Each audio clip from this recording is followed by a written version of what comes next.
পশ্চিমবঙ্গের মুখ্যমন্ত্রী মমতা বন্দ্যোপাধ্যায় দাবি করেছেন, ডিভিসির দামোদর ভ্যালি কর্পোরেশন বহুমুখী নদী উপত্যকা প্রকল্প বাঁধ থেকে বিনা অনুমতিতে পানি ছেড়ে দেওয়ায় এই রাজ্যের 8টি জেলা বন্যায় প্লাবিত হয়েছে। ডুবে গেছে বাড়িঘর ও ফসলের ক্ষেত।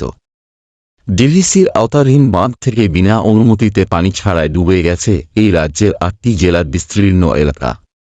এসব জেলা হল পশ্চিম মেদিনীপুর, হুগলি, হাওড়া, বাঁকুড়া, পূর্ব মেদিনীপুর, পুরুলিয়া, পূর্ব বর্ধমান ও পশ্চিম বর্ধমান।